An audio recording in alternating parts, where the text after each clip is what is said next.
विज्ञान नमो ताहि जाते भय हरिहंतारि महान करि मंगल करि हो महा ग्रंथ करण सुता जाते मिले समाज संग पामे निज पदरा।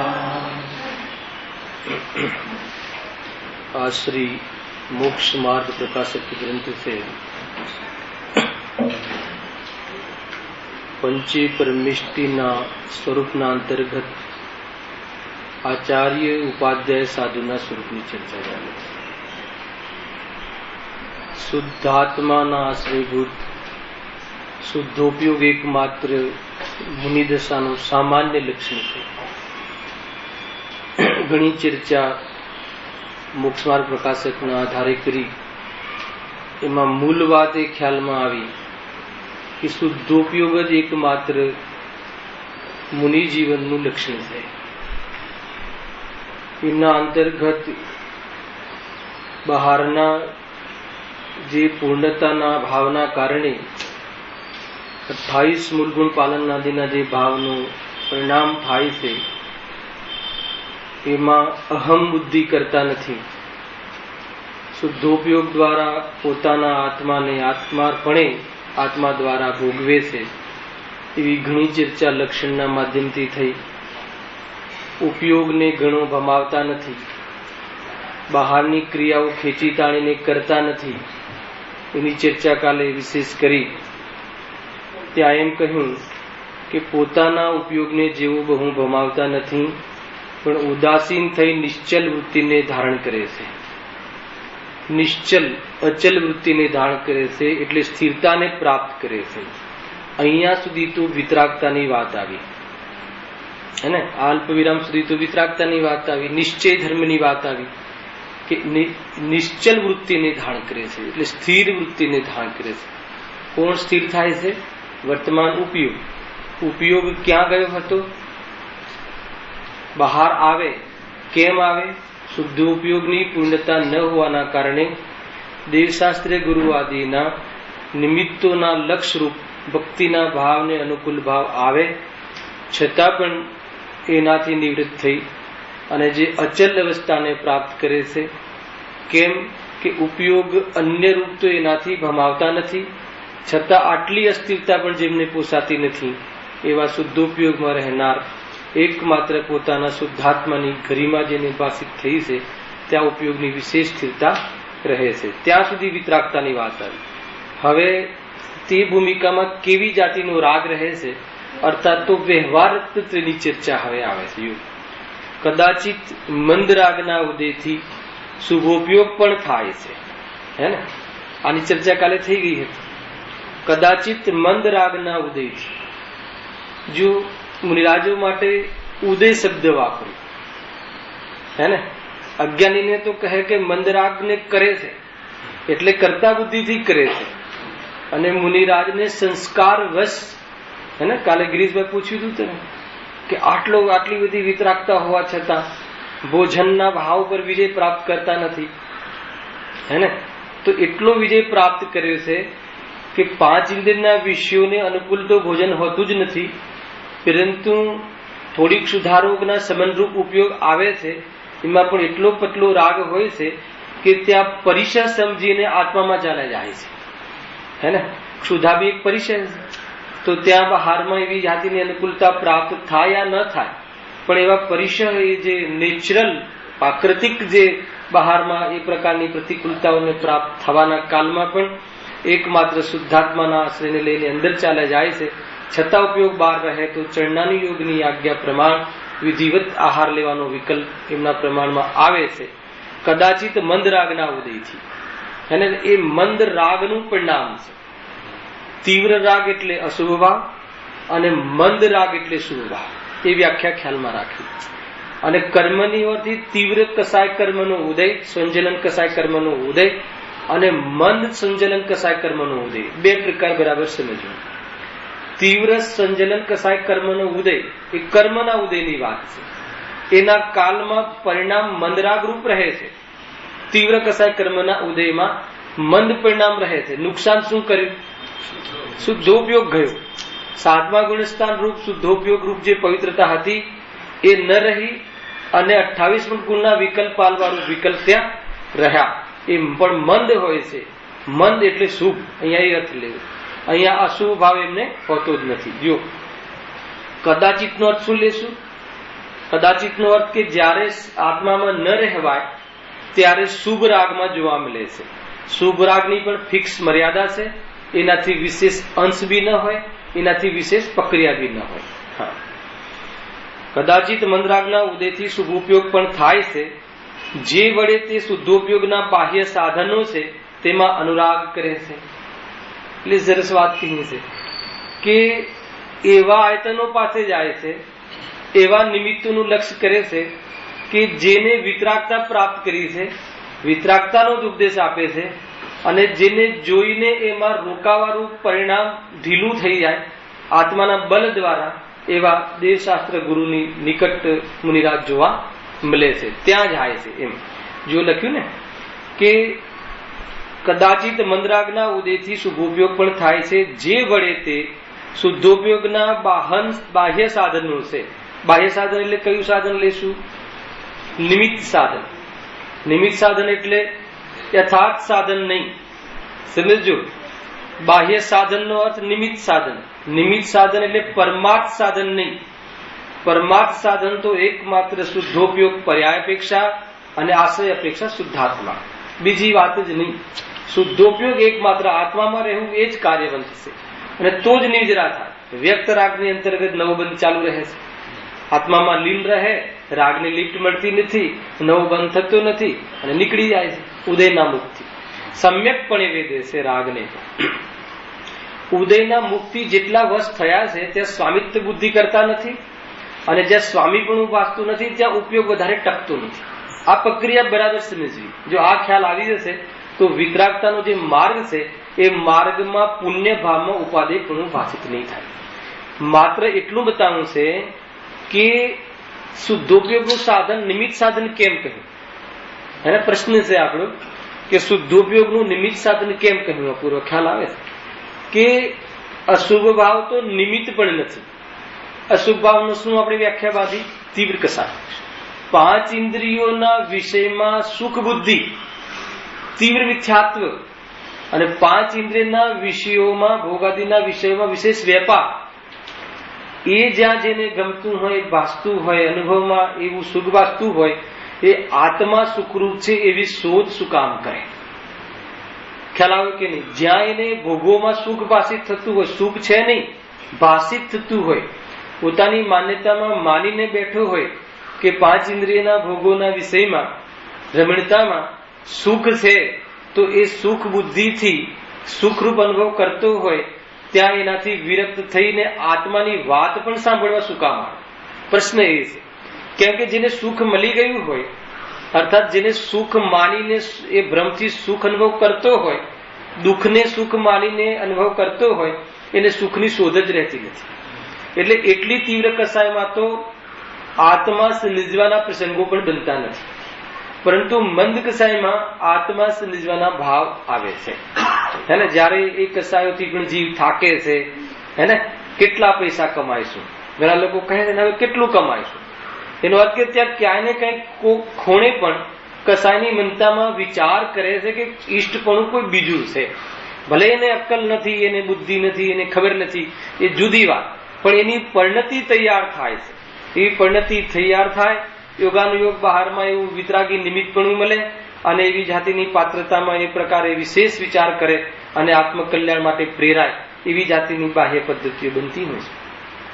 દેખાદેખી પણ આવી જાય કદાચિત કોઈ વાર પ્રવચનમાં, અને ખ્યાલ આવે કે વાસ્તવમાં બહારના સંયોગો કેવી પણ સ્થિતિ ના હોય, બહારમાં કેટલા બી દુનિયાને લાગતા અનુકૂળ પ્રમાણે સંયોગો હોય, 2-5 હજાર કરોડની સંપદા હોય, આજ્ઞાકિત પુત્ર હોય, સંયોગોમાં બધી અનુકૂળતા દુનિયાની દ્રષ્ટિવાળી હોય, છતાં પણ એ જીવને એકવાર એવો ખ્યાલ આવે છે કે અહીંયા કોઈ સુખ લાગતું નથી. એવા ઘણા કુટુંબ છે કે કહે છે કે આના પછી શું, હજુ તો કાંઈ સુખ જેવું લાગતું નથી. તો એવી જાતિનો વિચાર કરતો હોય, એ પરિણતિ એની તૈયાર થઈ વૈરાગ્યમય, અને એ છે મંદ કસાય. મોક્ષ માર્ગને અનુકૂળ એને મંદ કસાય કહે છે. બહાર કોઈ કસાય વિશેષ મંદ થઈને 2-5 કરોડમાં મતલબ કે હોસ્પિટલ બંધાવી દે, હેને, બહારના જે ભણતરમાં પૈસા, કોલેજમાં પૈસા આપી દે 5-10 લાખ રૂપિયા, એ કસાયની મંદતા મોક્ષ માર્ગને અનુકૂળ નથી. પણ જેને બહારમાં વિશેષ અનુકૂળતા હોય કે પ્રતિકૂળતા હોય, એને ઈષ્ટ વસ્તુ અન્ય છે, આત્મા સિવાય અન્ય ઈષ્ટ ન હોય એવું ખ્યાલમાં આવે, દુનિયાના તમામ સુખ બહારમાં દેખાતા હોય એમાં સુખ ભાષિત ના થતું હોય, એવી જાતિની કસાયની મંદતા એને મોક્ષ માર્ગને પ્રાપ્ત કરવાની પ્રેરણા જરૂર પ્રેરાય છે. એવી જાતિની અહીંયા વાત છે. તો અહીંયા તો શુદ્ધોપયોગના બાહ્ય સાધન શુભને શું કહ્યું? કેમ કે આ કથનથી ઘણા જીવો પકડાવે છે વાત કે જો અહીંયા શુદ્ધોપયોગમાં કારણ શુદ્ધ શુભ ભાવ કહ્યું ને, તો કે અહીંયા નિમિત્ત કારણ કહ્યું છે.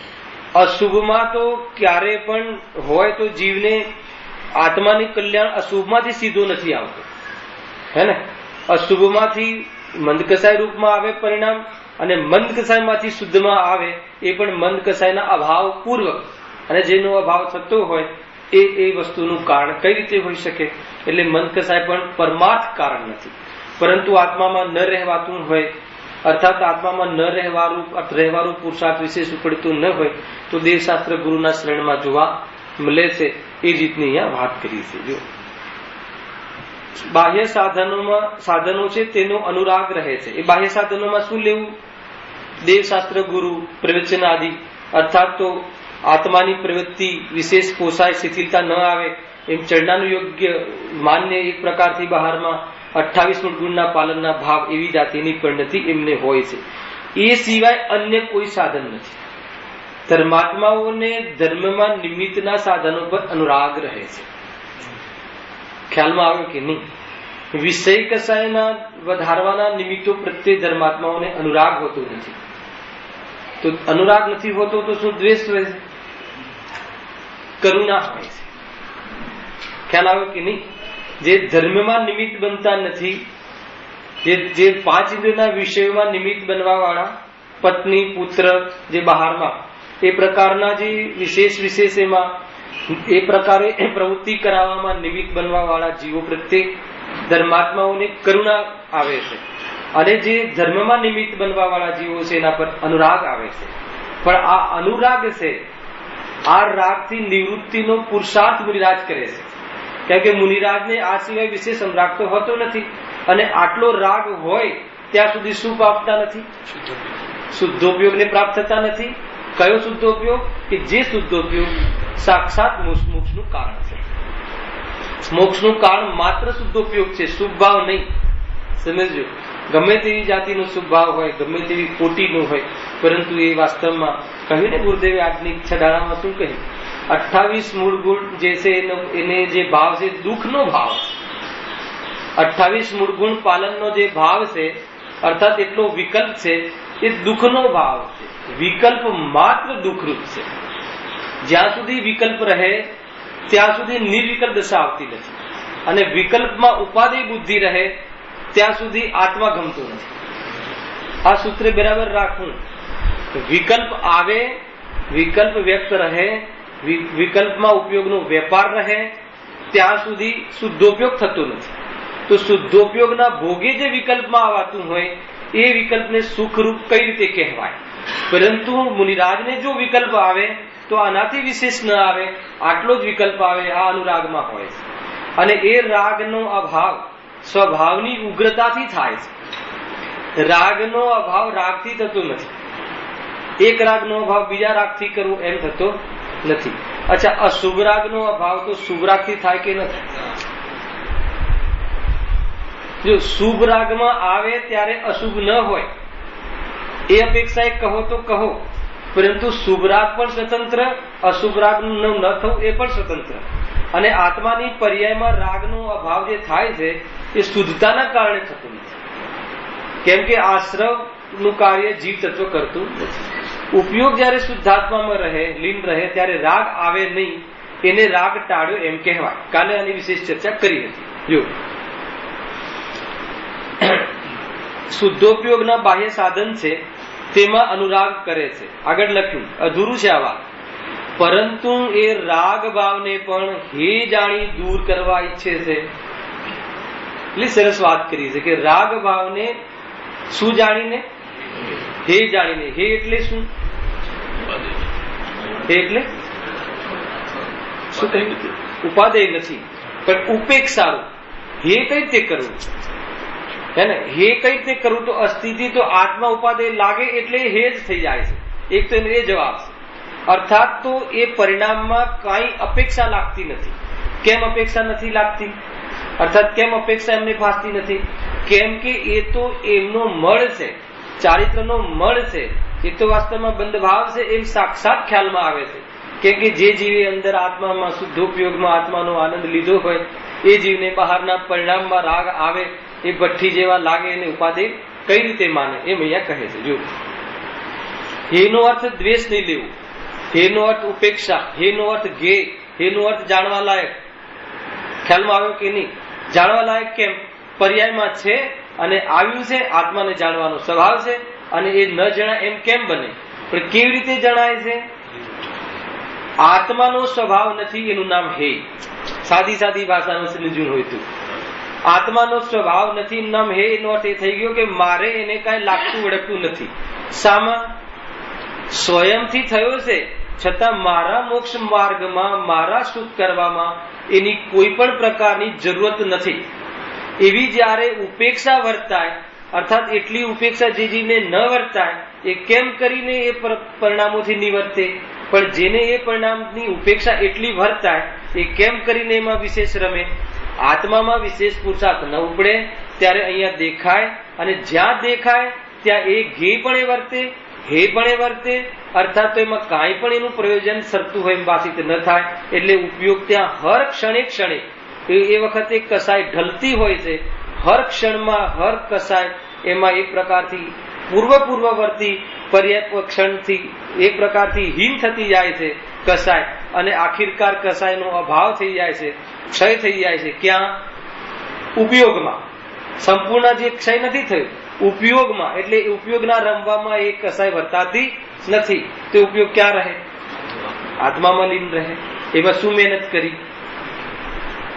શું મહેનત કરી? જાણવા પણ જવું ન પડ્યું. જે જણાઈ ગયું છે, જે પ્રતીતમાં આવી ગયું છે એ વર્તાયા રાગે છે. જે પ્રતીતિમાં રહ્યું છે એ પ્રતીતિ વારંવાર ઉર્ધ્વ રહે છે, અને ઉર્ધ્વ રહે છે એટલે ઉપયોગ ત્યાં ચોટતું નથી. દુનિયામાં પણ કોઈ મજબૂરીથી કોઈનો સંગ હોય પણ આપણને એમાં ઉપાદેયતા ન લાગે તો એ એક ક્ષણ માત્ર પણ ત્યાં વર્તતું નથી. ખ્યાલ આવે કે નહીં? ભાઈ સ્ટેશન પર થોડો શ્વાસ ખાવા બેસે હેને, છતાં તમે એને પૂછો ક્યાં જઈ રહ્યા છો તો કે કલકત્તા જ જઈ રહ્યો છું. હેને, કોઈ બાજુ વાળો કોઈ જીવ બેઠો હોય કે આ તો બેસી રહ્યા છે ને અને કલકત્તા જઈ રહ્યા છે એમ કેમ કહે છે? તો બસ એવું સ્વરૂપ છે. થોડો શ્વાસ ખાવા એનો અર્થ એ કે ઉપયોગમાં એટલી એકાગ્રતા હોવા છતાં પણ ત્યાં બરદાસ્ત થતું નથી સુખ. ઘણી વાર સુખ બી બરદાસ્ત ન થાય એવું સ્વરૂપ છે. એકદમ લાઈટ આવી જાય તો આંખ બંધ થઈ જાય કે નહીં? તો અનાદિથી જે એટલી એ પ્રકારનો જે રોગ હોય અને એટલું સુખ આવે તો એટલા સુખમાં ન રહેવાનો ઉપયોગ પણ બનતો હોય છે. ત્યારે એ પણ બહારમાં એવી જાતિના શુભ રાગમાં જોવા મળે છે. અશુભ રાગ તો એમને હોતો જ નથી. જો પરંતુ એ રાગ ભાવને પણ હે જાણીને દૂર કરવા ઈચ્છે છે. હવે દૂર કરવા ઈચ્છે છે એમાં શું કરશે?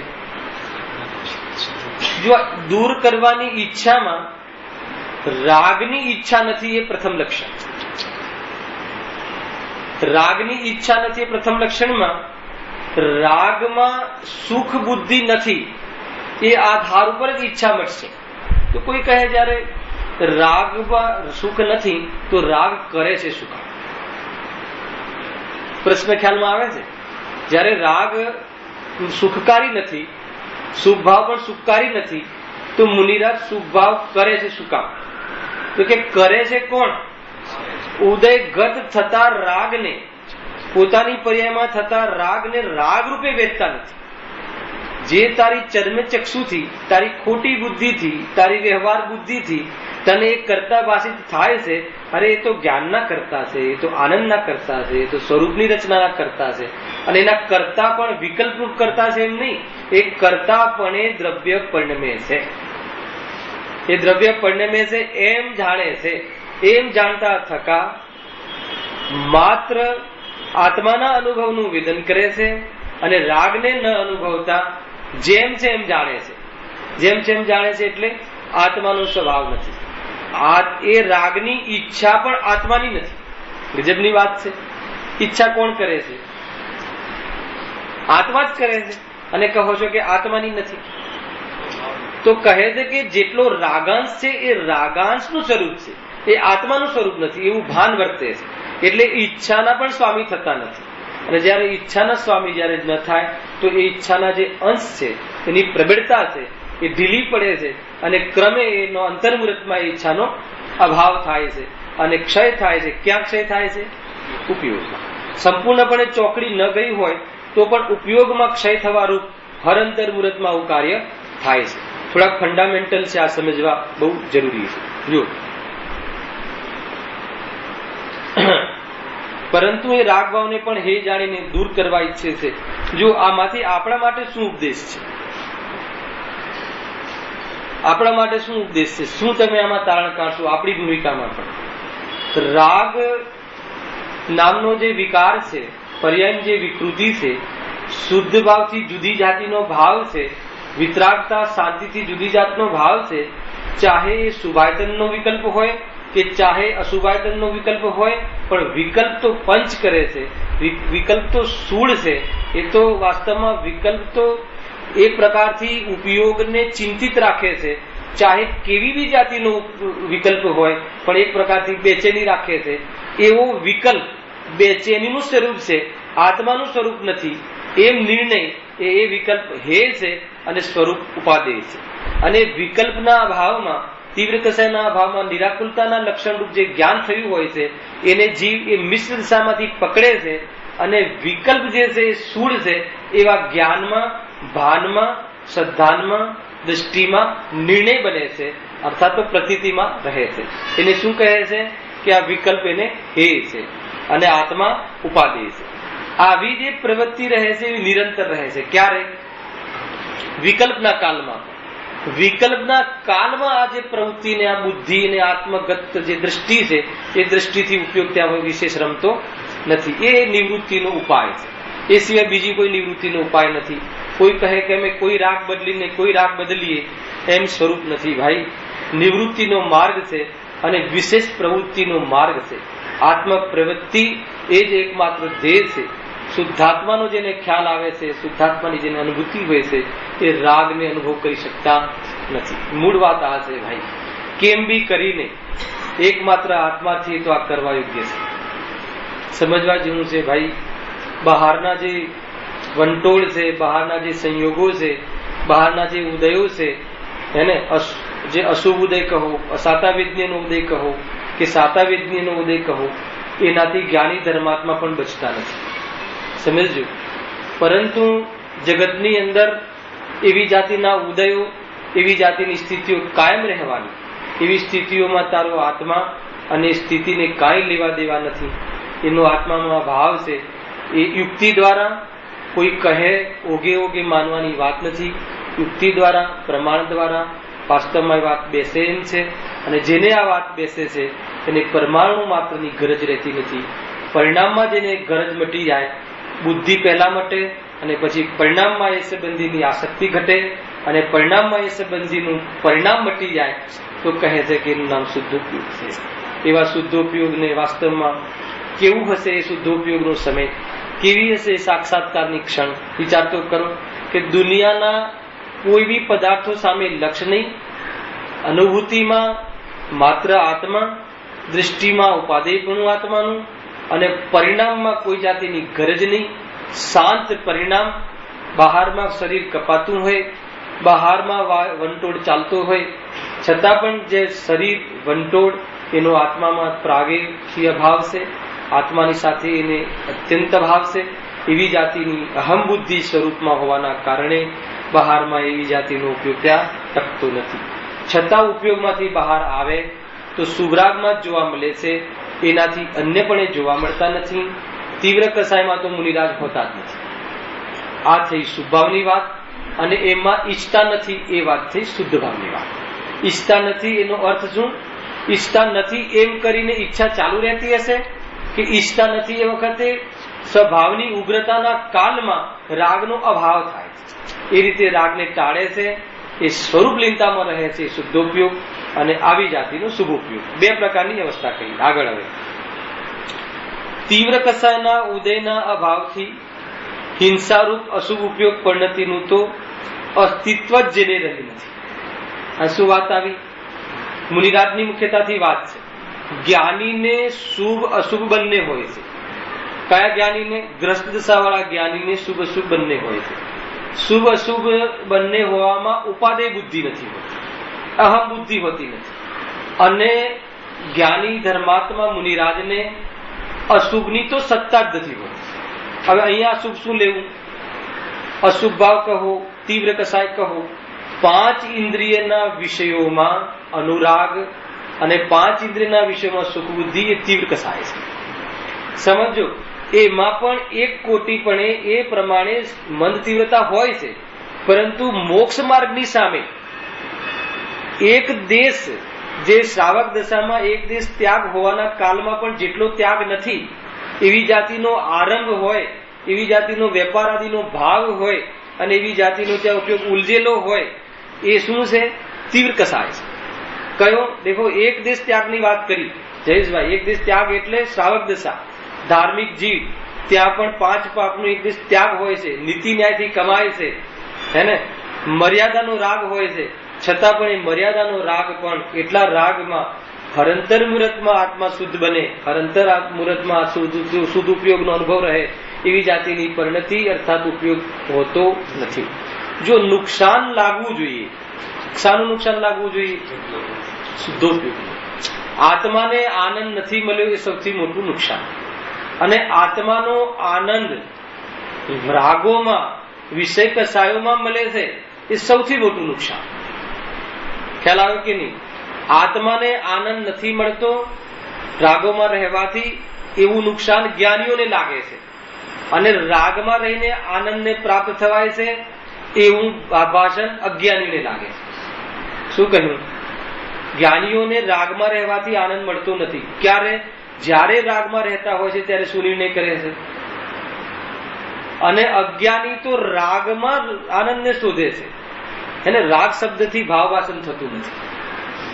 ખ્યાલ આવ્યો કે નહીં? પણ રાગના ભેદ કહીએ ને તો એને તરત સ્ટ્રાઇક થાય કે હા, અમને તો આનંદ લાગે છે. બરાબર છે કે નહીં? બોલો, અપૂર્વ, દાળ ઢોકળી ખાવામાં આનંદ લાગે કે પીઝા ખાવામાં આનંદ લાગે? શું નિર્ણય છે? બોલો. દાળ ઢોકળી કોઈને નહીં ભાવતી હોય, કદાચ નથી ભાવતી, અપૂર્વ કહે નથી ભાવતી, તો દાળ ઢોકળી ખાવાના ભાવમાં આનંદ લાગે અર્થાત ગમે, કે પીઝા ખાવાના ભાવમાં ગમે? એ તો નિર્ણય હોવો જોઈએ કે નહીં સંસારીને? હે બોલો. તો કહે કે બંને કયો ભાવ છે? અશુભ છે ને, ખાવાનો ભાવ તો અશુભ છે. શુદ્ધ ભોજન ખાવાનો ભાવ કયો ભાવ છે? આવે કે ન આવે? આવે. પણ આવે પણ એમાં સુખ નથી, નિર્ણય કરવું છે, હે ને? તો અશુભમાં ઉપાધિ બુદ્ધિ લાગે છે. તો અજ્ઞાનીને તો રાગમાં આનંદ ભાસે છે. ખ્યાલ આવે કે નહીં? કેવું છે? દીકરો હોય નાનો, એના પર વહાલ આવે તો આનંદનું કાર્ય છે કે દુઃખનું કાર્ય છે? કેવી વાત છે! જો 2 વર્ષનું 3 વર્ષનું બાળક હોય, દાદાના ખોડામાં રમતો હોય, તો દાદાને દુઃખ લાગે? ક્યારે ન લાગે? એ તો લાગે કે મને તો અહીંયા બેઠા સ્વર્ગ મળી ગયું. તો કહે છે કે સ્વર્ગમાં પણ સુખ ક્યાં છે? અહીંયા તો આત્મિક સુખ, સ્વાધીન સુખ, નિરંતર સુખ, ત્રૈકાલિક સુખ, એ સુખની વાત છે. એ તો સુખ રહેતું નથી, અને એ જ દીકરાનું લક્ષ્ય કરીને આકુરતા પામે છે. એટલે વાસ્તવમાં ખ્યાલ આવે છે કે ત્યાં સુખ નથી. વાસ્તવમાં મોક્ષ સુખ, મુક્ત સુખ, સ્વરૂપનું સુખ જ સુખ છે. એ વાત અહીંયા સમજવી છે. જો તીવ્ર કસાયના ઉદયના અભાવથી, એના અભાવ કોને કર્યો? તીવ્ર કસાયનો અભાવ. અશોકભાઈ, તીવ્ર કસાયમાં શું લેવું મુનિરાજ માટે? મુનિરાજને 5 ઇન્દ્રિયોના વિષયનો ભાવ અશુભ રાગ ગ્રહસ્થીઓને જેવો આવે છે એવો હોતો નથી.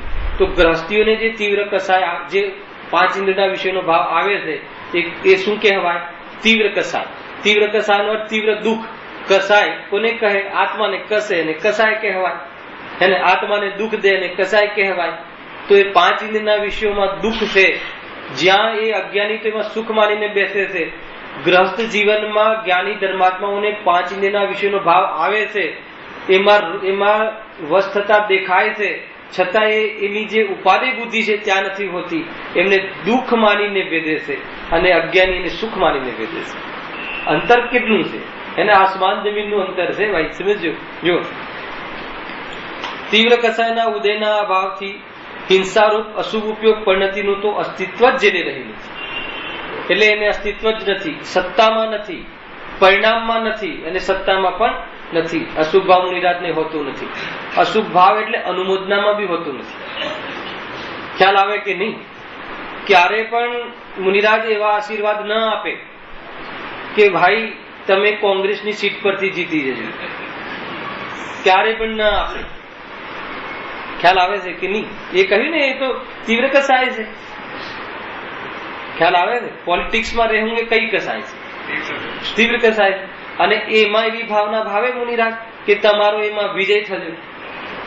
અરે એવા ભાવથી તમારો વિજય થજો, એવો તો ભાવ ભાવે. આત્માનું સેવન કરો, બહારમાં કોણ કોની સેવા કરે તો પછી દુનિયાનું શું થશે એમ વિચારે જીવ. અને એક ભાઈ મને અમદાવાદમાં પ્રશ્ન પૂછ્યો હતો કે તમે બધા આત્માની વાત કર્યો છો, કોઈ કોઈની સેવા ન કરે એમ કહો છો, તો પછી આ રાજપાટ કોણ ચલાવશે? તો શું થશે? અને એટલે જ કોઈ પણ સરકાર આવી જાય છે. હે ને? તમારા જેવા જીવો જે છે તો વોટિંગ કરતા નથી અને એટલે કોઈ પણ સરકાર આવી જશે. તો મેં એમને એમ કહ્યું કે તમારા મરણે પછી આ સરકાર કોણ ચલાવશે એવું તમને વિચાર નથી આવતો? હે ને? એમની જ ભાષામાં કે માન લો કે તમારું મરણ થશે જેવી 70, 80, 100 વર્ષ પછી આ સરકાર કોણ ચલાવશે?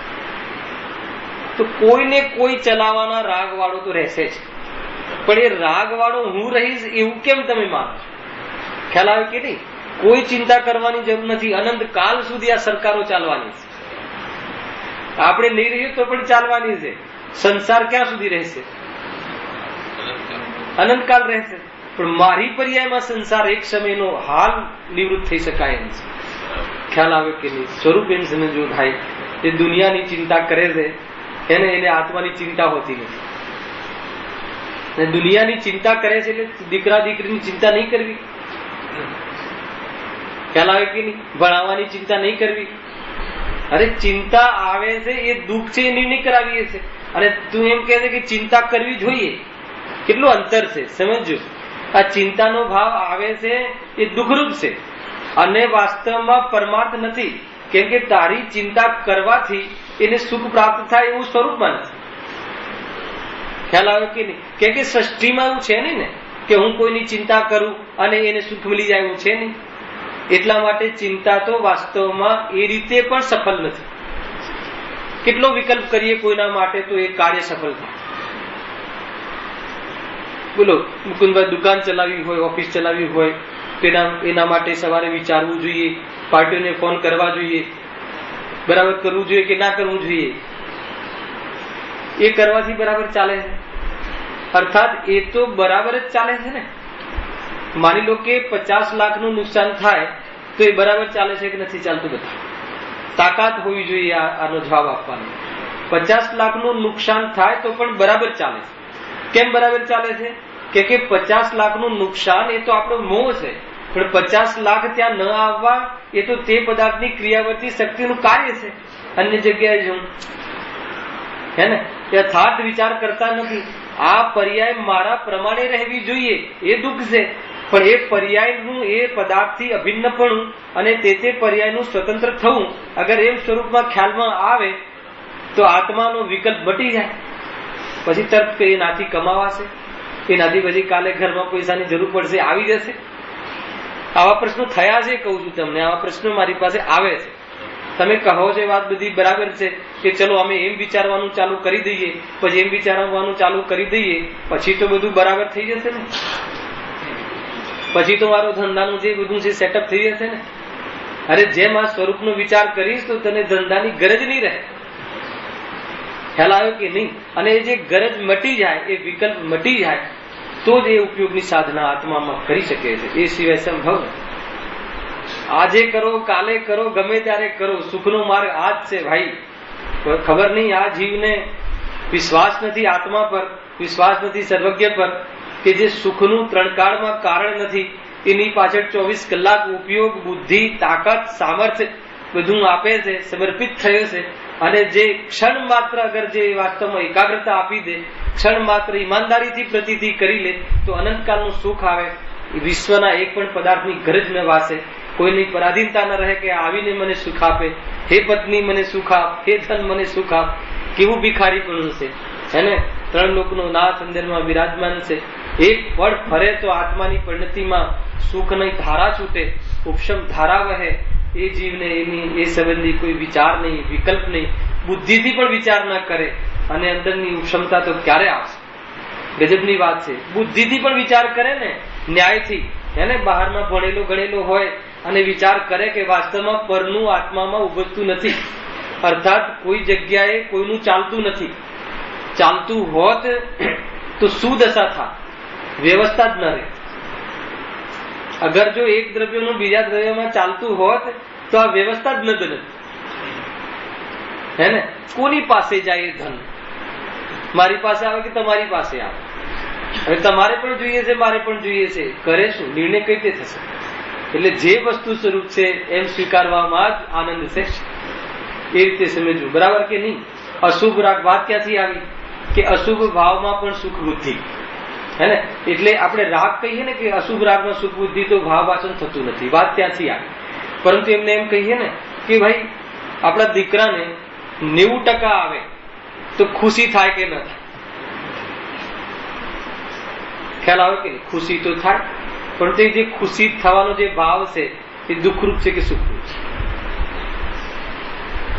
નિર્ણય કરો, હે ને? આપણે એમ કહીએ ને કે અશુભ રાગમાં પણ અજ્ઞાનીને સુખ લાગે છે, તો કે તો કોઈ અજ્ઞાનીને લાગતું હશે અશુભ રાગમાં, હે ને? Third person.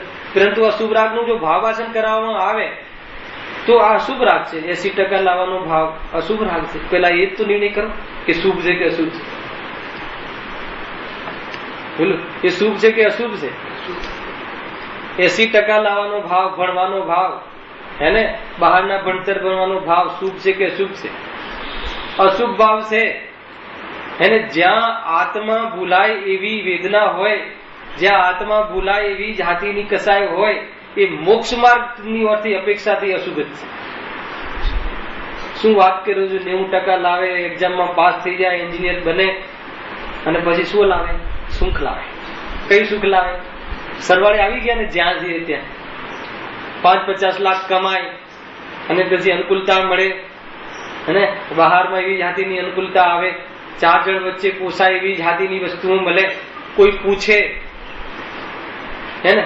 જે સુખનું એક પણ કારણ નથી, જે સર્વજ્ઞે કહ્યું નથી ને સર્વજ્ઞને લાગ્યું નહીં, અને જેને જેનાથી વિરક્ત થઈને પ્રભુ બની ગયા, એ તે કારણ આને સુખનું લાગે છે.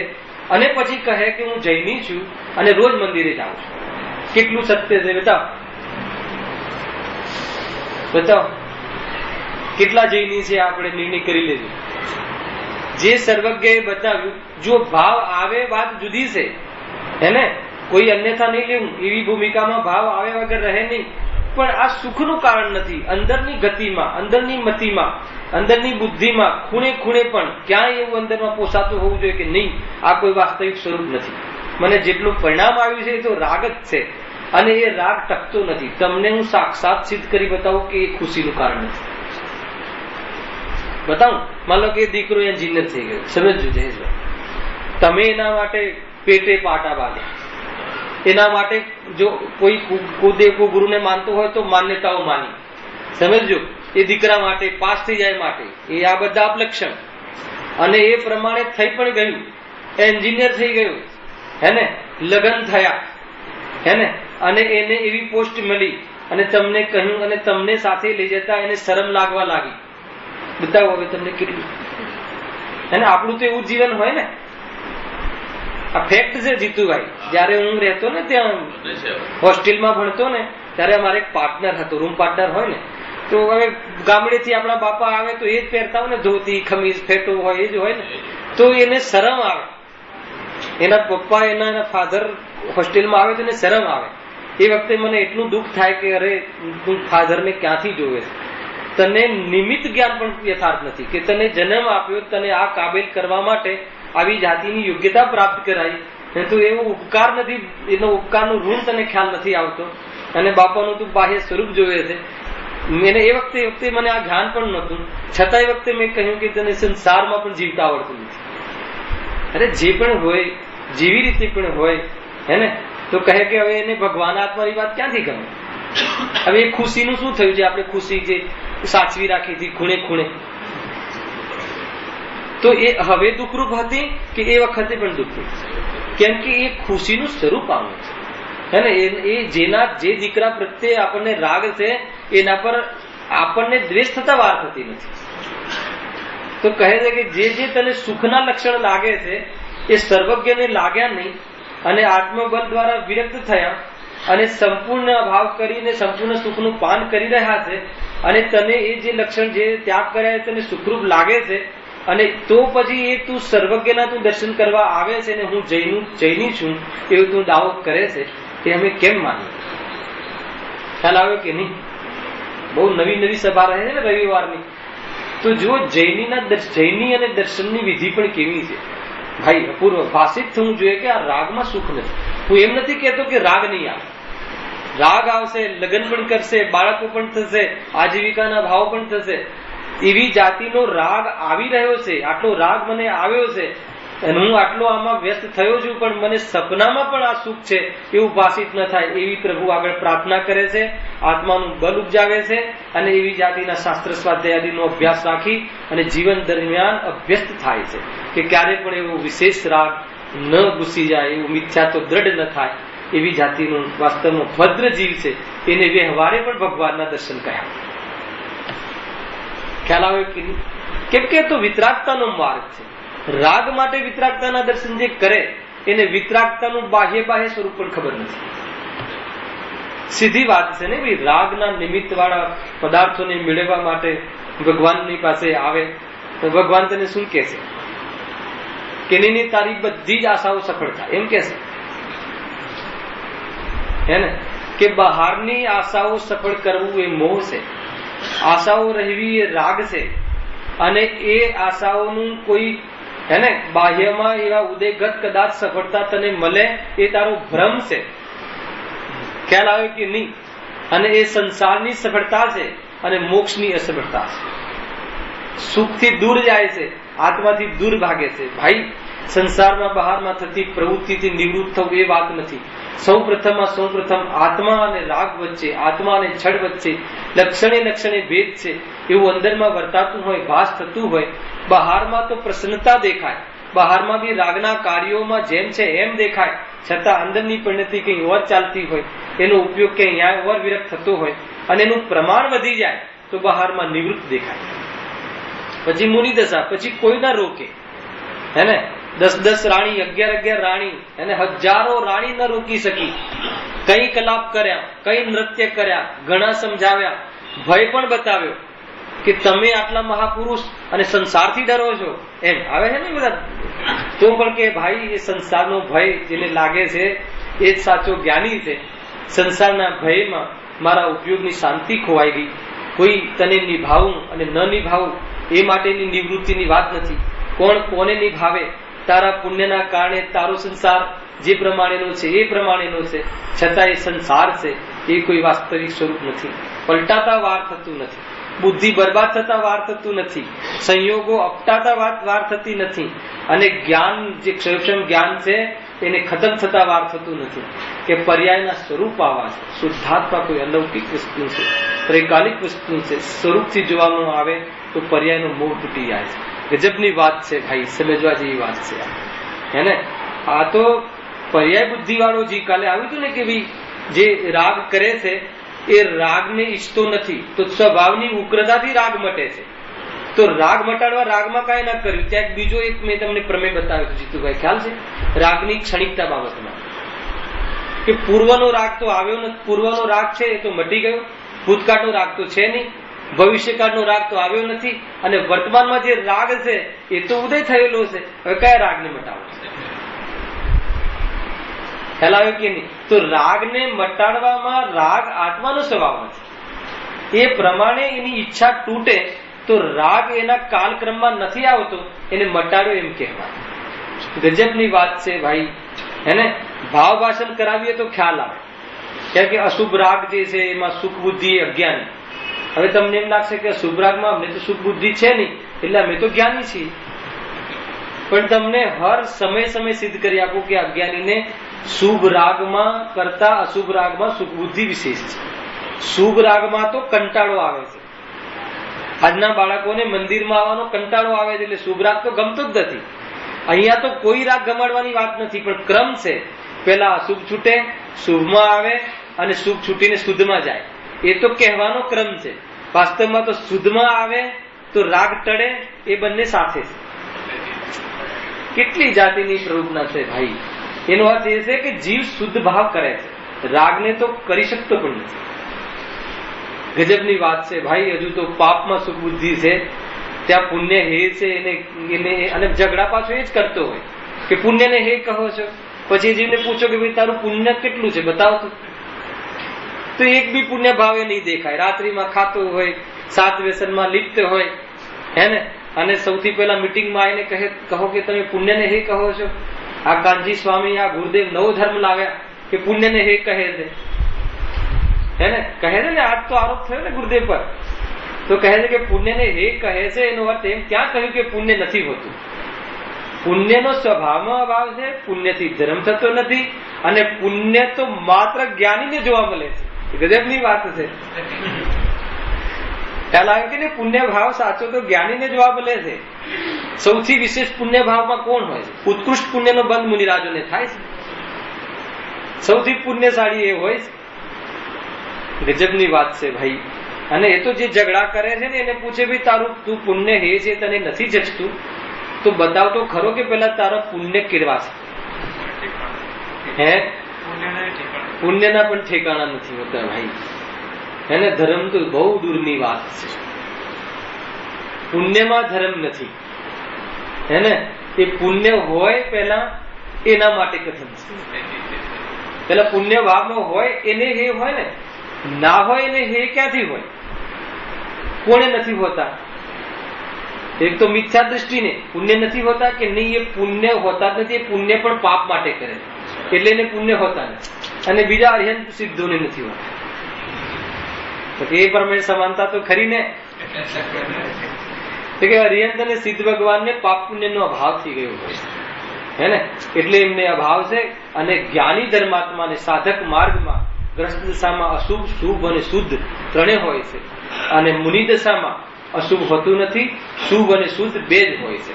અને શુભ અને શુદ્ધ બે હોય છે, એમાં બંને હોવા છતાં બંને સાધક નથી.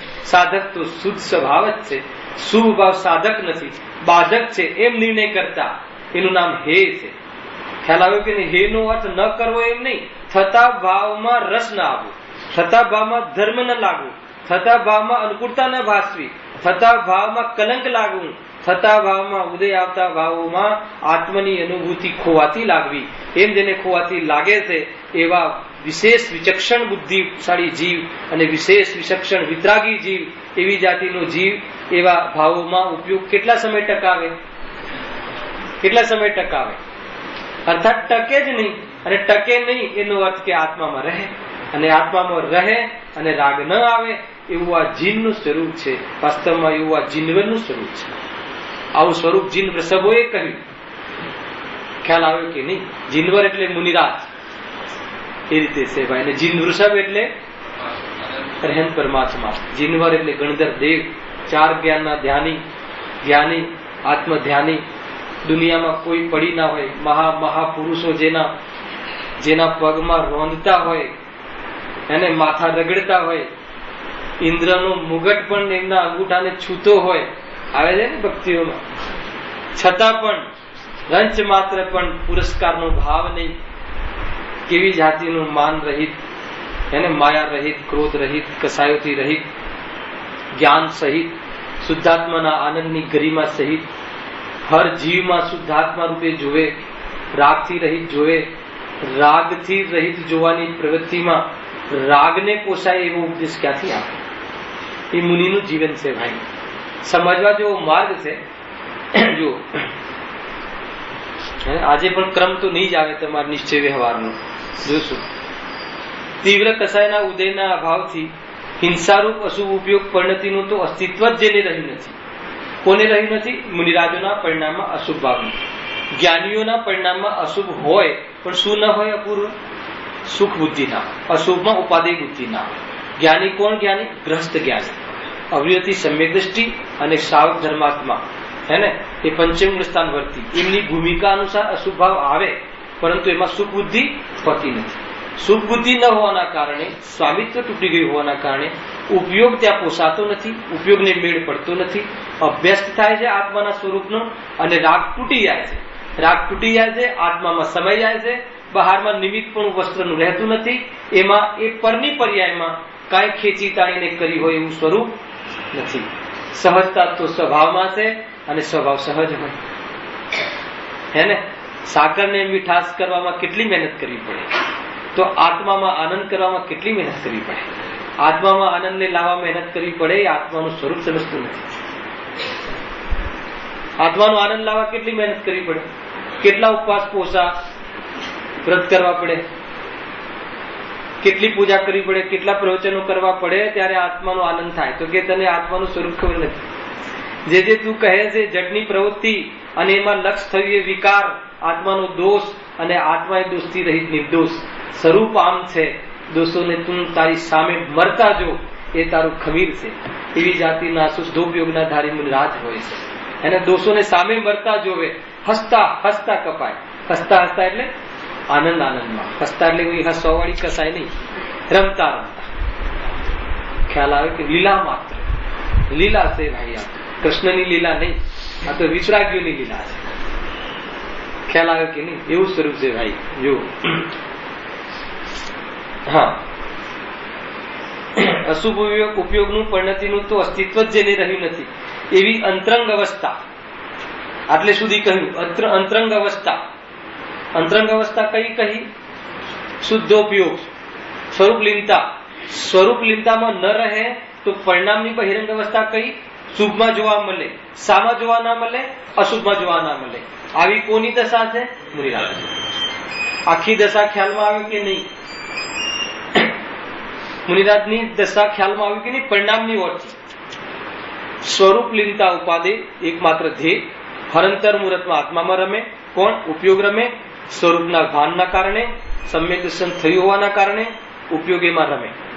ઉપયોગ પૂર્ણ થયો, શુદ્ધ થયો ન હોવાના કારણે શામાં જોવા મળે? જોવા મળે તો શુભમાં જ જોવા મળે. દેવશાસ્ત્ર ગુરુમાં અનુરાગ જોવા મળે, ધર્માનુરાગ જોવા મળે, વિષય અનુરાગ એમને છૂટી ગયો હોય.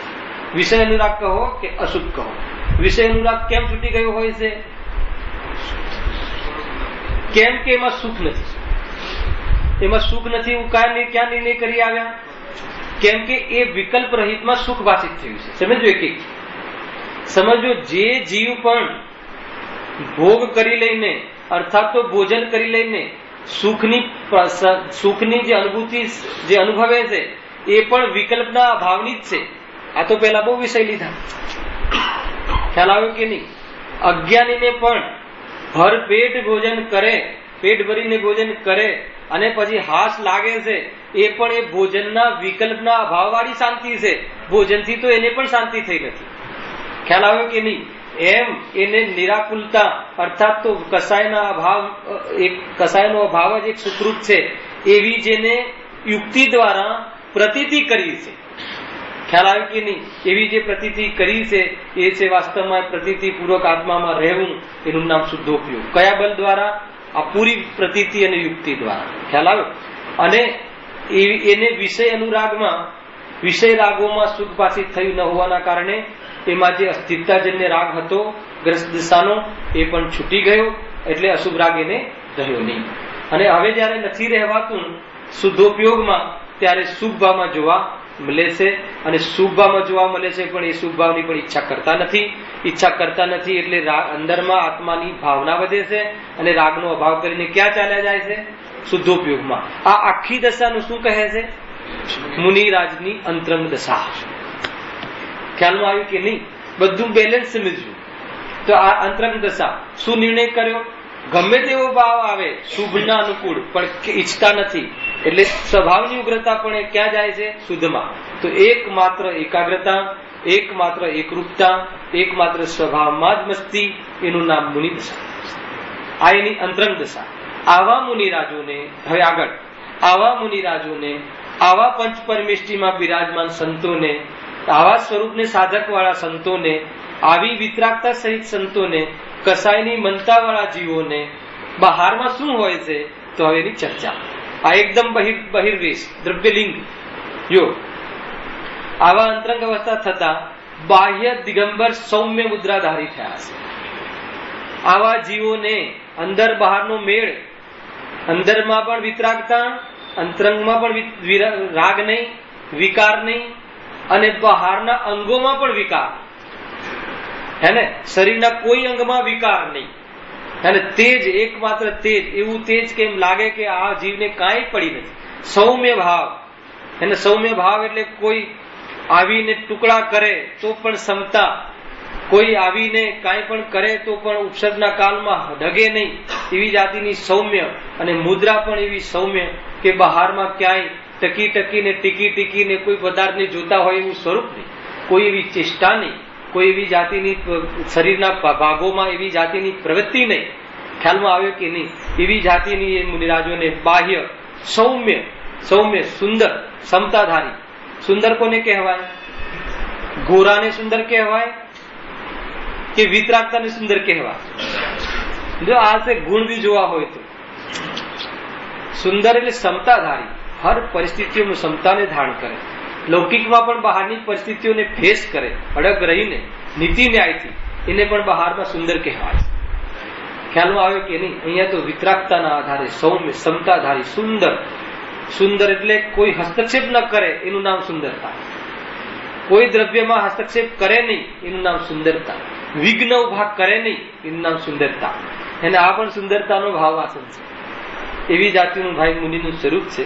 વાસ્તવમાં જીવે આ વસ્તુની પ્રાપ્તિ કરવા માટે આપણો અહીંયા જન્મ થયો છે. આપણને જે મનુષ્ય ભાવ મળ્યો છે એ મનુષ્ય ભાવ કાર્યકારી સફળતા ત્યારે જ કહેવાશે કે આ રાગનો અભાવ કરીને મુનિદશા પ્રાપ્ત કરીએ. તેમ છતાં પણ કોઈ જીવનો આટલો પુરુષાર્થ ન હોય તો અંતરોન્મુખી દ્રષ્ટિમાં, અર્થાત દ્રષ્ટિ જ્ઞાનમાં રાગમાં ઉપાદેયપણું ભાષિત ન થવું જોઈએ, અર્થાત તો સ્વભાવમાં ઉપાદેયપણું ભાષિત થાય એવી જાતિની વાસ્તવમાં પરિણતિ કરવી જોઈએ. એ તો અંદરનો માલ છે, એ તો અંદરનો ભાવ છે. દુનિયાને થોડી દેખાય કે અંદર કેવી રીતે ચૈતન્યની ચાલ છે. દુનિયામાં કાંઈ જુદું દેખાય. ચર્મચક્ષુ વાળા તો ચર્મને જોવે, અને આગમ ચક્ષુપૂર્વક, અંદરના આગમ ચક્ષુપૂર્વક આત્માના ચક્ષુથી જોવે, એને એક સર્વજ્ઞના રહસ્યનો ખ્યાલ આવે, એને વર્તાતા રાગમાં સુખ ભાષિત ના થાય. એટલા માટે ભગવાને રાગનો અભાવ કરવાનો પુરુષાર્થ કર્યો હશે. એમાં અંદરમાં એવી શ્રદ્ધા બેસે, રંચ માત્ર પણ એને આ રહસ્યનો ખ્યાલ આવે, સ્વયં વર્તે, અને વર્તે એમાં નિર્ણય એમ કરે કે આમાં સુખ નથી. ગજબની વાત. એવી જાતિની આ દ્રષ્ટિ બને. એ ભગવાનનો આશય સમજી ગયું, ભગવાનની દ્રષ્ટિનો ખ્યાલ આવી ગયો, ભગવાને જે કહ્યું હતું એ હૃદય ખ્યાલમાં આવી ગયું. એમને જે કર્યું છે વર્તાવા લાગ્યું, અને વર્તાવા લાગે એ કેટલો કાળ રહે, હે ને? પુરુષાર્થ ઉપડે તો અંતર્મુરત, પુરુષાર્થ કમજોર ચાલે તો 2-5 ગણો. ખ્યાલમાં આવ્યો કે નહીં? છતાં પણ ભવોનો અનુભવ ન કરે ભાઈ. આ તો વાસ્તવમાં શુદ્ધાત્માનું જોર છે. એને શુદ્ધાત્મા વર્તાતું હોય એને બહારના પર્યાયોના પલાખામાં પોસાતું નથી, છતાં રહેવાતું નથી રાગમાં. રાગના કારણે એટલે દોષ પણ રાગને આપે છે, પણ વિતરાગતાનો પ્રેમી જીવ છે એમાં રહેવું ઈચ્છતો નથી. એવી રીતે અને એવા જીવોને બાહ્યમાં કેવો વેશ હોય છે, દ્રવ્યલિંગનો વેશ હોય છે, એની ચર્ચા આવશે. સૌમ્ય મુદ્રાધારી, એને 28 ગુણાદિ વ્રતાધારી, 5 સમિતિધારી, 12 તપાદિધારી, એ બધું આવશે. હવે એ સામાન્ય જેની ચર્ચા છે એનો વિસ્તાર બહુ નહીં કરીએ, પણ એમાં ફંડામેન્ટલ જરૂર જોશું આપણે, હે ને? કેમ કે વિષય આપણો મહાવ્રતોનો નથી, ચરણાન યોગનો વિષય નથી. પરંતુ ફંડામેન્ટલના રીતે બબ્બે લીટીમાં પણ એની એવી ફંડામેન્ટલ ક્લિયર કરીશું કે તમને પછી ચરણાનુયોગ વાંચશો તો એમાં તમે ડગમગાવો નહીં, અથવા વ્રતથી ભય નહીં લાગે, અને વ્રત પાડવા તમને કષ્ટ નહીં લાગે. ખ્યાલ આવ્યો શું કેવું થાય છે મારું? એવી જાતિનું આ ચિત્રણ છે. વિતરાગીની વાત કઈ ઓર છે, સ્વરૂપની ઓરથી સહજમાં પડાય. કસાયના ભાવપૂર્વક તમે દેખો તો એ પ્રવૃત્તિ સહજ લાગે છે, પરંતુ કસાય સહિત લાગો તો એ પ્રવૃત્તિ કષ્ટ જેવી લાગે. ન ધર્મ સમજ્યો ન કર્મ સમજ્યો. જીવ તો આત્માને ન સમજે એ કોઈને ન સમજે. જે આત્માને ન સમજે એ ન શરીરને સમજે, ન પરમાત્માને સમજે, ન આત્માને સમજે. એક પ્રકારથી મૂર્છિત જીવન છે. એક પ્રકારે જોઈએ તો પર્યાય મરી ગયું છે. ભાવ મરણ છે, એનું જીવન જ નથી. એને એવી જાતિનું મૂર્છિત જીવ હોય છે. છતાં એ મૂર્છિત જીવમાં પણ એ જાતની કેવળ જ્ઞાનની શક્તિ પડી છે. વરદાનથી યાદ કરજો, એને સુખ લઈને જજો કે એ જીવનું પણ આજે પરમાત્માથી જોવામાં આવે તો કાંઈ બગડ્યું નથી. એને ગુરુદેવનું આજે બોર્ડ લાગેલું હતું કે ભાઈ તું ભલે ભૂલ્યો હોય પરંતુ પરમાત્મા થવાને લાયક છે. કેવી ઠંડક વળી જાય. એને આમાં એવો ભાવ આવ્યો હોય માન લો ખોટો, અને અહીંયા આવીને બેસે કે ભાઈ તને ગમે તેવો ભાવ આવ્યો હોય પણ તું પરમાત્મા થવાને લાયક છે. તું સાંભળવા આવ્યો છે અને તું સાંભળે છે, એનો અર્થ એ થઈ ગયો કે તારી એવી લાયકાત પણ છે. ગજબની વાત છે. એને આજે એક બોલ લખેલો હતો ને બોર્ડમાં, આપણે બોલ બદલે છે ત્યાં. ગજબની વાત છે. જીવને ક્યારે પણ દુઃખી જોવા નહીં ઈચ્છે. એક તો ઘરમાં તો રોતો રોતો જ હોય, અને માંડ અહીંયા આવે અને કહીએ કે ભાઈ તું તો મૂર્છિત થઈ ગયો છે, એને તરત જ કહું કે ભાઈ મૂર્છિત થઈ ગયો છે, છતાં તું સાંભળવા આવ્યો છે, સાંભળવું તને ગમે છે, સાંભળતું થઈ ગયું છે. એને એટલે તારી પરમાત્માની લાયકાત તો ત્રિકાળ હતી, પણ પર્યાયમાં પણ પાત્રતા પાકી ગઈ છે. તૈયાર થઈ જા. ખ્યાલ આવ્યો કે નહીં? એવી જાતિના વરદાન જ્ઞાનીઓના હોય છે એ પ્રમાણે